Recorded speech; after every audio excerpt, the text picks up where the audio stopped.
Well, friends, it's a great pleasure to be associated with this event.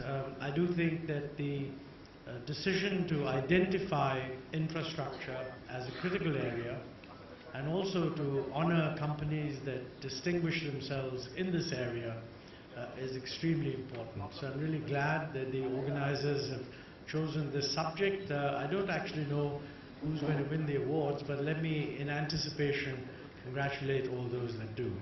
You know, I've been asked to share, vision's a very grand thing, but I just share my perspective. I agree with what Raghav said, that right now, there are many things going very strongly for India. There's a lot of vibrancy in our entrepreneurship. There's a long track record of growing faster, rule of law, all kinds of things.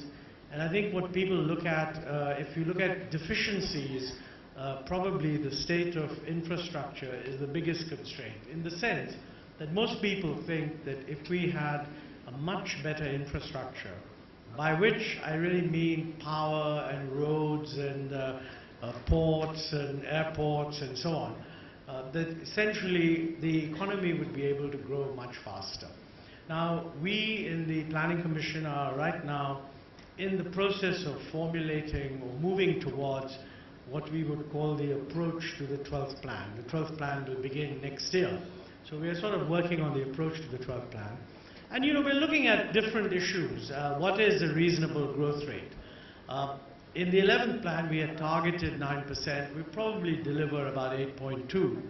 And this is an extraordinary achievement in a way, given that this has been a period which has seen a global financial crisis of extraordinary magnitude.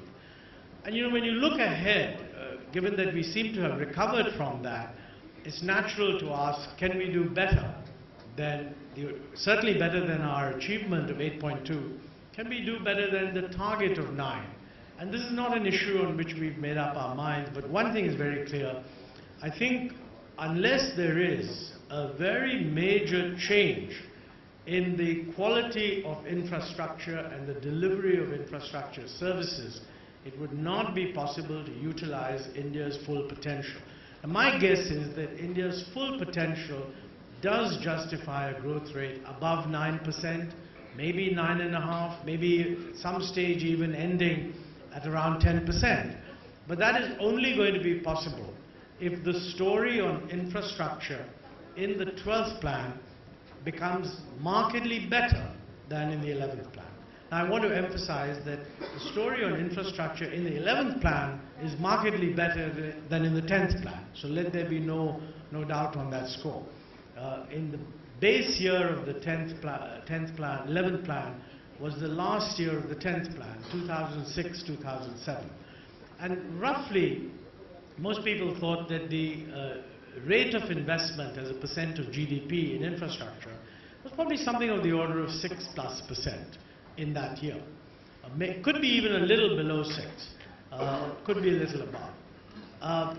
In the terminal year of the 11th plan, that is the year that has just begun, we had hoped that we will be able to raise it to about 9%. That probably won't happen. The investment rate is not likely to be much above 8.5. But that's certainly a big increase from the position where it started. And what we are hoping in the 12th plan is that if we do, say, around 8.5 this year, then we should be able to take it to 10.5 or something of that order by the end of the 12th plan. So the numbers that Raghav mentioned, that we think that we want or should aim at $1 trillion investment in infrastructure, compared to 500 billion that was targeted in the 11th plan, that is based on that kind of a transformation. It's not a huge transformation, but it is a significant transformation. You know, he mentioned the extraordinary rate at which infrastructure has been created in China. Of course, you know, you can't compare economies because the circumstances in which systems operate are totally different. But one very important difference is really with respect to the rate of investment. The rate of investment in China is almost 50% of GDP. the rate of investment in India is something of the order of 36% of GDP. Now that extra 14% of GDP is a huge resource base, and even if half of that is devoted to infrastructure, you would immediately jack up infrastructure as a percent of GDP tremendously. Now, of course, the Chinese are able to have very high rates of investment because they have very low rates of consumption.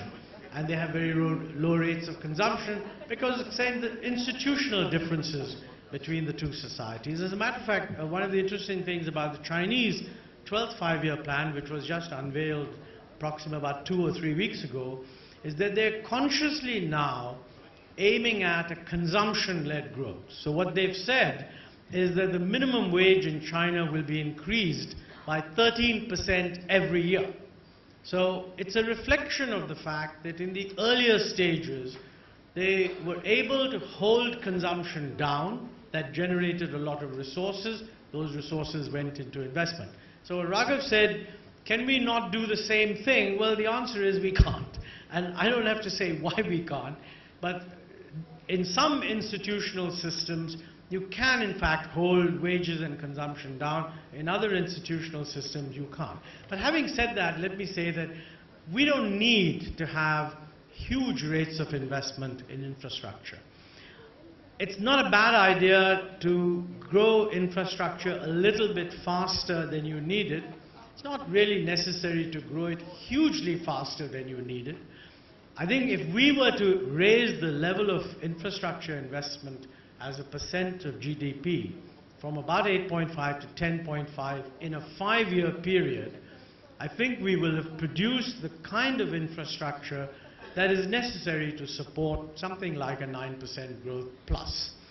Now, can we do that? Well, of course, time will tell. I mean, the good news is that the 11th plan was much faster, much better than the 10th plan, but I don't want to underestimate the task before us.